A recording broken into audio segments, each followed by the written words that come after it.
Today, we are going to find out what is so cool about manufacturing. Come with us on our trip to Elwood Specialty Metals. Once inside, we're met with a giant warehouse housing all the machines they use to produce steel, and we're given a quick rundown on how the process starts is we'll develop a cut plan of how we're going to cut that casting through the thickness, okay? We'll take that slab and through our ERP system, our business system, they'll enter the cut plan into the computer. One cool thing about Elwood Specialty Metals is how advanced the entire milling process is. The process begins with cutting aluminum castings, which are prepared for precision machining.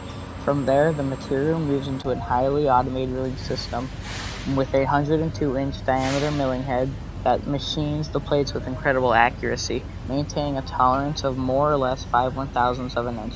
Once milling is complete, each plate goes through an automated quality control check.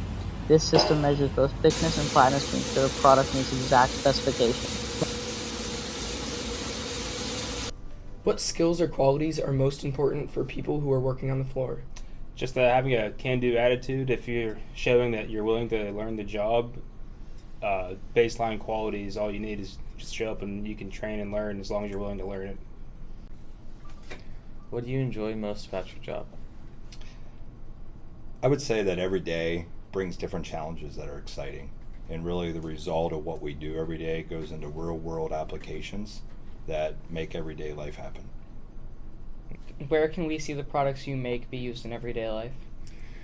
So it's sort of interesting. We do make a lot of products that are in everyday life, like we make a lot of the steel that's used to produce landing gear for aircraft. But at the Elwood Specialty Metals Group, a lot of what we make is tooling that's used to produce other things. So we produce the tooling that's used for plastic injection molding. Anything that's made out of plastic might be molded in a piece of material, starts off as a block of steel or a block of aluminum, and then someone will machine that into a mold and inject the plastic between the parts to make anything that you can imagine that's made out of plastic.